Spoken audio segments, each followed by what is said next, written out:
ಓಂ ಶ್ರೀಮಾತ್ರೇ ನಮಃ. ಶ್ರೀದೇವಿ ಖಡ್ಗಮಾಲಾ ಸ್ತೋತ್ರ ಅರ್ಥಚಿಂತನೆ ಭಾಗ 11. ಹ್ರೀಂಕಾರಾಸನಗರ್ಭಿತಾ ನಲಶಿಖಾಂ ಸೌಕ್ಲೀಂ ಕಳಾಂ ಬಿಭ್ರತೀಂ ಸೌವರ್ಣಾಂಬರಧಾರಿಣೀಂ ವರಸುಧಾಧೌತಾಂ ತ್ರಿನೇತ್ರೋಜ್ವಲಾಂ ವಂದೇ ಪುಸ್ತಕಪಾಶಮಂಕುಶಧರಾಂ ಸ್ರಗ್ಭೂಷಿತಾಮುಜ್ವಲಾಂ ತ್ವಾಂ ಗೌರೀಂ ತ್ರಿಪುರಾಂ ಪರಾತ್ಪರಕಳಾಂ ಶ್ರೀಚಕ್ರಸಂಚಾರಿಣೀಂ ಆರಕ್ತಾಭಾಂ ತ್ರಿನೇತ್ರಾಮರುಣಿಮವಸನಾಂ ರತ್ನತಾಟಂಕರಮ್ಯಾಂ ಹಸ್ತಾಂಭೋಜೈಃ ಸಪಾಶಾಂಕುಶಮದನಧನುಸ್ಸಾಯಕೈರ್ವಿಸ್ಫುರಂತೀಂ ಆಪೀನೋತ್ತುಂಗವಕ್ಷೋರುಹಕಲಶಲುಠತ್ತಾರಹಾರೋಜ್ವಲಾಂಗೀಂ ಧ್ಯಾಯೇದಂಭೋರುಹಸ್ಥಾಂ ಅರುಣಿಮವದನಾಂ ಈಶ್ವರೀ ಈಶ್ವರಾಣಾಂ. ಶ್ರೀಚಕ್ರ ಸಂಚಾರಿಣಿಯಾದಂತಹ ಪರಾಭಟ್ಟಾರಿಕಾ ಮಹಾತ್ರಿಪುರ ಸುಂದರಿ ಲಲಿತಾ ಪರಮೇಶ್ವರಿಯ ವಿಚಾರವನ್ನು ನಾವು ತಿಳಿತಾ ಇದ್ದೀವಿ. ಶ್ರೀಚಕ್ರದ ಮಧ್ಯ ಬಿಂದುವಿನಲ್ಲಿ ಜಗನ್ಮಾತೆ ಪರಶಿವನೊಂದಿಗೆ ನೆಲೆಸಿದ್ದಾಳೆ ಅಂತ ಇಲ್ಲಿವರೆಗೂ ನಾವು ತಿಳಿತಾ ಬಂದ್ವಿ. ಅಧೋಮುಖ ಮತ್ತು ಊರ್ಧ್ವಮುಖವಾದಂತಹ 9 ತ್ರಿಕೋಣಗಳನ್ನು ನಾವು ವಿಚಾರ ಮಾಡಿದ್ದೀವಿ. 5 ಶಕ್ತಿ ತ್ರಿಕೋಣ, 4 ಶಿವ ತ್ರಿಕೋಣಗಳು. ಅದರ ಮೇಲ್ಭಾಗದಲ್ಲಿ ಅಷ್ಟದಳ ಪದ್ಮ, 8 ದಳಗಳಿಂದ ಕೂಡಿದಂತಹ ಒಂದು ಪದ್ಮ. ಆ ಅಷ್ಟದಳ ಪದ್ಮದ ಮೇಲೆ ಷೋಡಶದಳ ಪದ್ಮ. ಷೋಡಶ ಅಂತಂದರೆ 16 ದಳಗಳ ಪದ್ಮವಿದೆ. ಆ 16 ದಳದ ಪದ್ಮಗಳಲ್ಲಿ 16 ದೇವತೆಗಳು, ಯೋಗಿನಿಯರು ಸ್ಥಿತರಾಗಿರ್ತಾರೆ. ಅವರನ್ನೇ ಶ್ರೀಚಕ್ರದ ದ್ವಿತೀಯ ಆವರಣ ದೇವತೆಗಳು ಅಂತ ಕರೀತಾರೆ.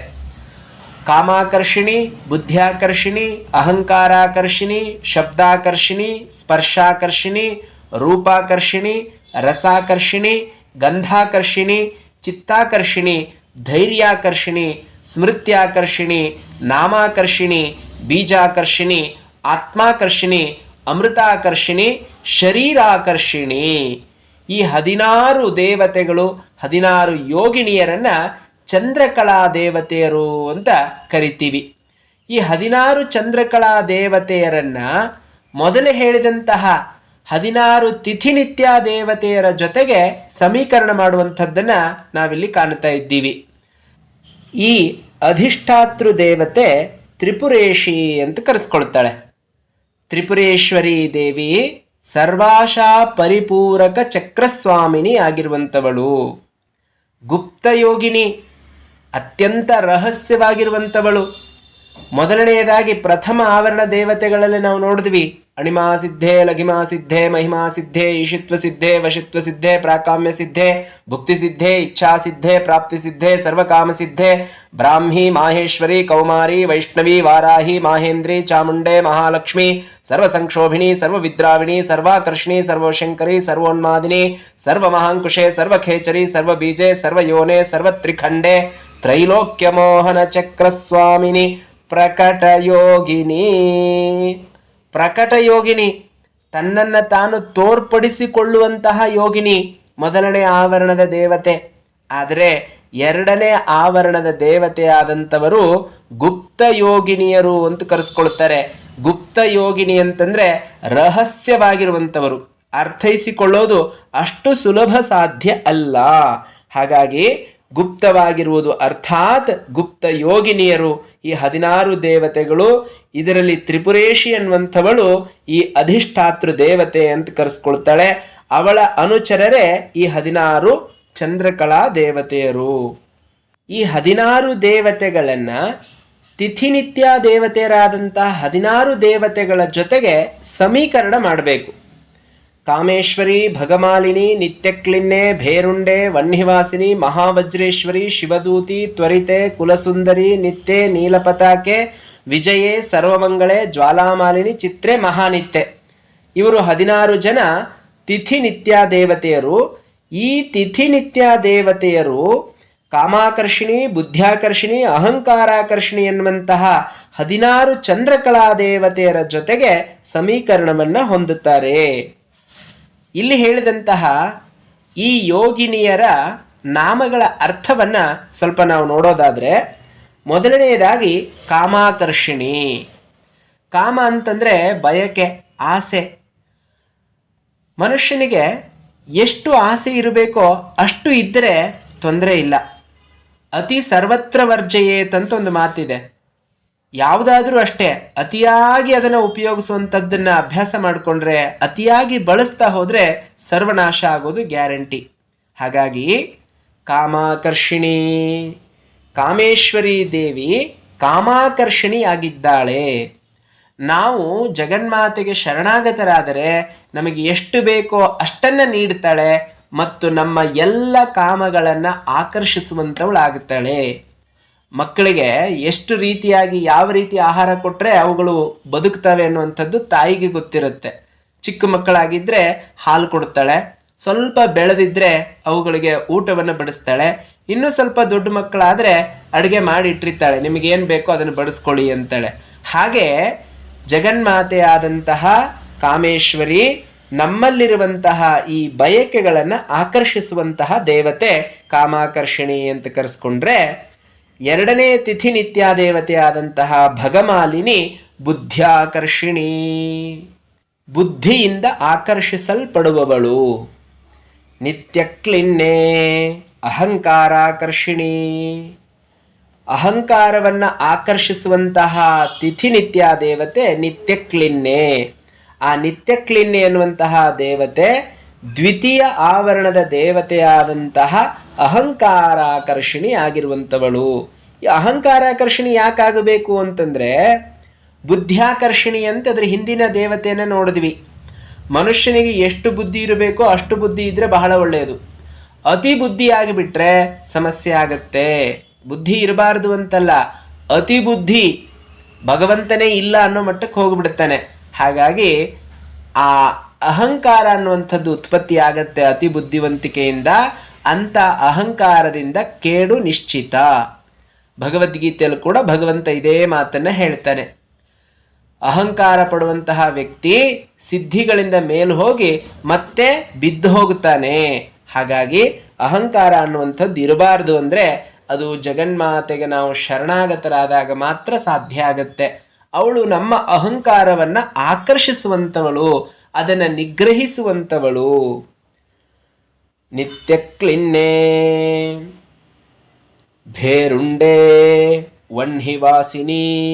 ಆ ತಿಥಿ ನಿತ್ಯ ದೇವತೆಯರನ್ನ ಸ್ಮರಿಸಿಕೊಂಡು ನಾವು ಈ 16 ಚಂದ್ರಕಲಾ ದೇವತೆಯರ ವಿಚಾರವನ್ನು ತಿಳಿತಾ ಹೋಗಬೇಕು.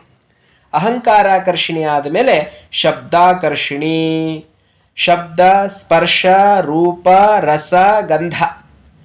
ಈ ಶಬ್ದ, ಸ್ಪರ್ಶ, ರೂಪ, ರಸ, ಗಂಧಗಳು ನಮ್ಮನ್ನು ಆತ್ಮವಿಮುಖರನ್ನಾಗಿ ಮಾಡುತ್ತವೆ. ಆತ್ಮವಿಮುಖರನ್ನಾಗಿ ಮಾಡೋದು ಅಂತಂದರೆ ಇವುಗಳನ್ನು ಎಷ್ಟು ಬಳಸಬೇಕೋ ಅಷ್ಟು ಬಳಸಿದರೆ ಸಮಸ್ಯೆ ಇಲ್ಲ. ನಾವು ಆಕರ್ಷಿತರಾಗಿ ಬಿಡ್ತೀವಿ. ಶಬ್ದವನ್ನು ಆಕರ್ಷಿಸ್ತಾ ಹೋದಾಗ, ಶಬ್ದವನ್ನು ನಾವು ಕೇಳ್ತಾ ಹೋದಾಗ ಸ್ವಸ್ವರೂಪವನ್ನು ಮರೆತು ಬಿಡ್ತೀವಿ. ಉದಾಹರಣೆಗೆ, ಜಿಂಕೆಯನ್ನು ಹಿಡಿಬೇಕು ಅಂತಂದರೆ ಒಂದು ಕೊಳಲನ್ನು ಅಥವಾ ವೀಣಾನಾದವನ್ನು ಮಾಡ್ತಾರಂತೆ ಈ ಜಿಂಕೆಗಳನ್ನು ಹಿಡಿಯುವಂತಹ ವ್ಯಕ್ತಿಗಳು. ಆ ಜಿಂಕೆಗಳು ಅದರ ಧ್ವನಿಯನ್ನು ಕೇಳ್ತಾ ಕೇಳ್ತಾ ತಮ್ಮನ್ನು ತಾವು ಮೈ ಮರೆತು ಬಿಡ್ತವೆ. ಎಲ್ಲಿ ನಿಂತಿರ್ತಾವೆ ಅಲ್ಲೇ ನಿಂತ್ಕೊಂಡಿರ್ತವೆ. ಅವರು ಬಂದು ಬಲೆ ಹಾಕಿ ಹಿಡಿದು ಬಿಡ್ತಾರೆ. ಶಬ್ದದಿಂದ ಒಂದು ಪ್ರಾಣಿ ಹೋಗುತ್ತೆ. ಸ್ಪರ್ಶ, ಆನೆಗಳನ್ನು ಹಿಡಿಬೇಕು ಅಂತಂದರೆ ಹೆಣ್ಣಾನೆಯನ್ನು ಅಥವಾ ಹೆಣ್ಣಾನೆಯನ್ನು ಹಿಡಿಬೇಕು ಅಂದರೆ ಗಂಡಾನೆಯನ್ನು ಅವುಗಳ ಜೊತೆಗೆ ಬಿಡುತ್ತಾರೆ. ಸ್ಪರ್ಶ ಸುಖದಲ್ಲಿ ಮೈ ಮರೆತು ಅವುಗಳು ಬಂಧನಕ್ಕೆ ಒಳಗಾಗಿಬಿಡುತ್ತವೆ. ಶಬ್ದ, ಸ್ಪರ್ಶ, ರೂಪ. ರೂಪ ಅಂತಂದರೆ ಈ ದೀಪದ ಹುಳುಗಳನ್ನು ನಾವು ಉದಾಹರಣೆಯಾಗಿ ನೋಡಬಹುದು. ದೀಪವನ್ನು ಹಚ್ಚಿಟ್ಟಾಗ ಆ ಕೆಲವು ಹುಳುಗಳು ಬರ್ತವೆ. ಆ ದೀಪವನ್ನು ನೋಡಿ ಆಕರ್ಷಿತವಾಗ್ತವೆ.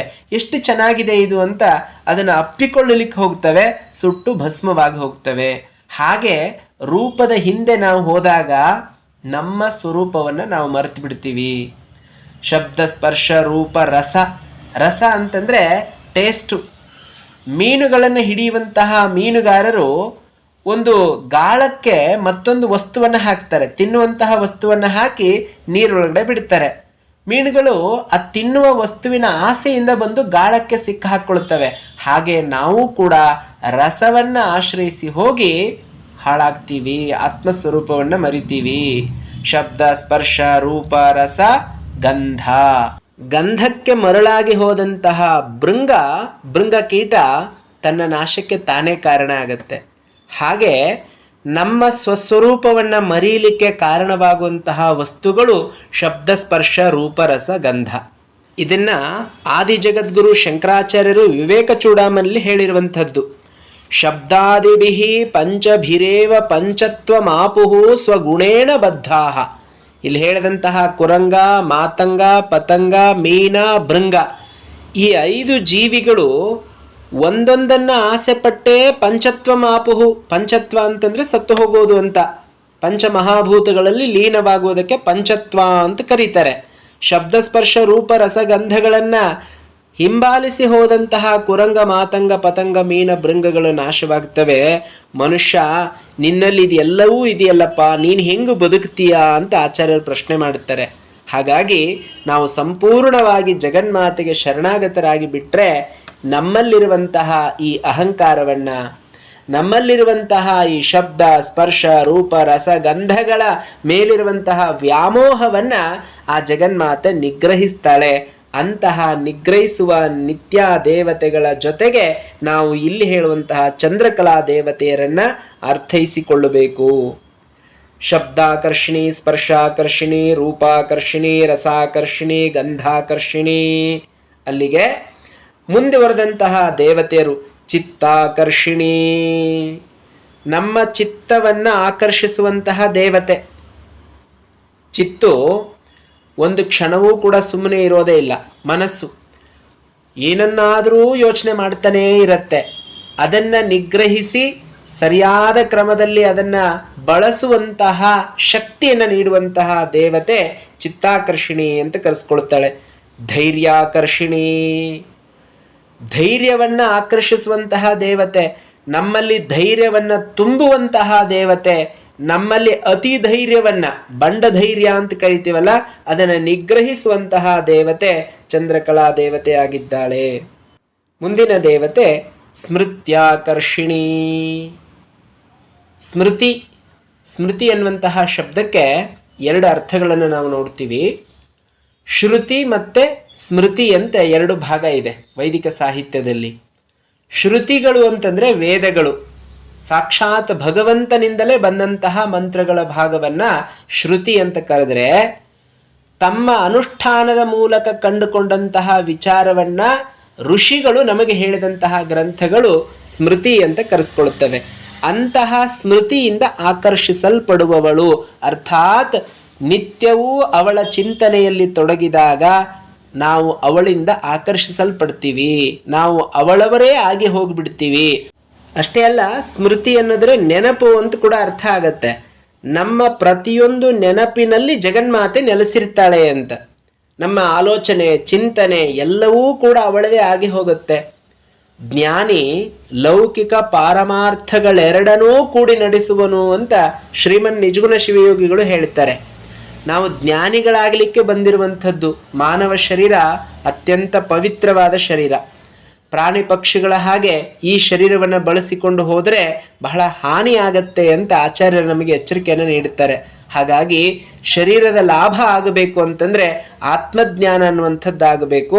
ಆತ್ಮಜ್ಞಾನಿ ಹೇಗಿರ್ತಾನೆ ಅಂತಂದರೆ ಅವನು ಲೌಕಿಕರಿಗೆ ಹುಚ್ಚನ ಹಾಗೆ ಕಾಣಿಸ್ತಾನೆ, ಆಧ್ಯಾತ್ಮಿಕರಿಗೆ ಅವನು ಸರಿಯಾಗಿ ಅರ್ಥ ಆಗ್ತಾನೆ. ಅಂತಹ ಆ ಸ್ಥಿತಿ ಉಂಟಾಗುವಂಥದ್ದೇ ಆತ್ಮಜ್ಞಾನದಿಂದ. ಅದನ್ನು ನೀಡುವಂಥವಳೇ ಈ ಸ್ಮೃತ್ಯಾಕರ್ಷಿಣಿ ದೇವತೆ ಆಗಿದ್ದಾಳೆ. ಸ್ಮೃತಿಯ ಮೂಲಕ, ನೆನಪಿಟ್ಟುಕೊಳ್ಳುವ ಮೂಲಕ ನಾವು ಜಗನ್ಮಾತೆಯಿಂದ ಆಕರ್ಷಿಸಲ್ಪಡ್ತೀವಿ. ಅನಂತರ ನಾಮಾಕರ್ಷಿಣಿ, ಎಲ್ಲ ನಾಮಗಳಿಂದ ಆಕರ್ಷಿಸಲ್ಪಡುವವಳು. ಯಾವ ನಾಮವನ್ನು ಹೇಳಿದರೂ ಕೂಡ ಅದು ಜಗನ್ಮಾತೆಯ ನಾಮವೇ ಆಗಿರುತ್ತೆ. ಅಂತಹ ನಾಮದಿಂದ ಆಕರ್ಷಿಸಲ್ಪಡುವವಳು ಈ ಚಂದ್ರಕಲಾ ದೇವತೆ. ಮುಂದುವರಿದಂತಹ ದೇವತೆ ಬೀಜಾಕರ್ಷಿಣಿ. ಪ್ರತಿಯೊಂದು ಬೀಜದ ಒಳಗಡೆಯೂ ಇರುವಂಥವಳು. ಅಂದರೆ ಪ್ರತಿಯೊಂದು ಚೈತನ್ಯದ ಒಳಗೆ ಆ ಚೈತನ್ಯ ಸ್ವರೂಪಳೇ ಅವಳು. ನಮ್ಮೆಲ್ಲರ ಚೈತನ್ಯ ಸ್ವರೂಪ ಅವಳಾದ್ದರಿಂದ ಬೀಜಾಕರ್ಷಿಣಿ. ಅಂದರೆ ಪ್ರತ್ಯೇಕವಾಗಿ ನಾವೆಲ್ಲ ಜೀವಿಗಳು ಅಂತ ಅಂದ್ಕೊಂಡಿದ್ದೀವಲ್ಲ, ನಮ್ಮೆಲ್ಲರನ್ನು ಕೂಡ ತಾನೇ ಹೊಂದಿದವಳು. ಹಾಗಾಗಿ ಅವಳು ಬೀಜಾಕರ್ಷಿಣಿ ಅಂತ ಕರೆಸ್ಕೊಳ್ತಾಳೆ. ಆತ್ಮಾಕರ್ಷಿಣಿ. ಈ ಬೀಜಾಕರ್ಷಿಣಿ ಅನ್ನುವಂಥದ್ದು ನಮಗೆ ಅರ್ಥ ಆದರೆ ನಾವೆಲ್ಲ ಆತ್ಮಸ್ವರೂಪರು ಅನ್ನುವಂಥದ್ದು ಗೊತ್ತಾಗತ್ತೆ. ಅಂತಹ ಆತ್ಮದಿಂದ ಆಕರ್ಷಿಸುವಂಥವಳು, ತನ್ನ ಸ್ವರೂಪವೇ ನಮ್ಮ ಸ್ವರೂಪ ಅನ್ನುವಂಥದ್ದನ್ನು ತಿಳಿಸುವಂಥವಳು ಆತ್ಮಾಕರ್ಷಿಣಿ. ಅಮೃತಾಕರ್ಷಿಣಿ. ಸ್ವಸ್ವರೂಪ ಜ್ಞಾನವೇ ಆತ್ಮ. ಆತ್ಮಸ್ವರೂಪವಾದರೆ ಅಮೃತ. ಮೃತವಿಲ್ಲದೆ ಇರುವಂತಹ ಚೈತನ್ಯ ನಮ್ಮದು ಅನ್ನುವಂತಹ ಅರಿವನ್ನು ತಂದುಕೊಡುವಂತಹ ದೇವತೆ ಅಮೃತಾಕರ್ಷಿಣಿ. ಶರೀರಾಕರ್ಷಿಣಿ. ಅಕಸ್ಮಾತಾಗಿ ನಾವು ಈ ಅರ್ಥಗಳನ್ನು ಮಾಡಿಕೊಳ್ಳಿಲ್ಲ ಅಂತಂದರೆ, ಈ ಗುಪ್ತವಾದಂತಹ ಅರ್ಥವನ್ನು ನಾವು ಅರ್ಥೈಸಿಕೊಂಡಿಲ್ಲ ಅಂತಂದರೆ, ಸಿದ್ಧಿಸಿಕೊಂಡಿಲ್ಲ ಅಂತಂದರೆ, ಮತ್ತೆ ನಾವು ಶರೀರಾಕರ್ಷಿಣಿ ಎನ್ನುವಂತಹ ದೇವತೆಗಳ ವಶವಾಗುತ್ತೀವಿ. ಶರೀರವೇ ನಾನು ಅನ್ನುವಂತಹ ಭ್ರಮೆ ಬಂದಾಗ ಅಗೇನ್ ಮತ್ತೆ ಪುನರಪಿ ಜನನಂ ಪುನರಪಿ ಮರಣಂ ಅನ್ನುವಂಥದ್ದು ಪ್ರಾರಂಭ ಆಗುತ್ತೆ. ಹಾಗಾಗಿ ಶಾರೀರಿಕವಾಗಿ ನಾವೆಲ್ಲ ಶರೀರ ಸಂಬಂಧಿಗಳು, ಶರೀರ ನಾನು ಅನ್ನುವಂಥ ಮನೋಭಾವವನ್ನು ಬಿಡಬೇಕು ಅಂತಂದರೆ ಈ ದೇವತೆಗಳ ಅನುಗ್ರಹ ನಮಗಾಗಬೇಕು. ಶರೀರಾಕರ್ಷಿಣಿ. ಸರ್ವಾಶಾ ಪರಿಪೂರಕ ಚಕ್ರಸ್ವಾಮಿನಿ. ಸರ್ವ ಆಶಾ ಪರಿಪೂರಕ ಅನ್ನುವಂತಹ ಚಕ್ರ, ನಮ್ಮ ಎಲ್ಲ ಬಯಕೆಗಳನ್ನು ಈಡೇರಿಸುವಂತಹ ಈ ಚಕ್ರದ ಸ್ವಾಮಿನಿ ಆ ಜಗನ್ಮಾತೆ ಗುಪ್ತ ಯೋಗಿನಿಯಾಗಿರುವಂಥವಳು. ನಾಳೆಯ ದಿವಸ ತೃತೀಯ ಆವರಣ ದೇವತೆಗಳ ವಿಚಾರವನ್ನು ಮುಂದುವರಿಸೋಣ. ಧನ್ಯವಾದಗಳು.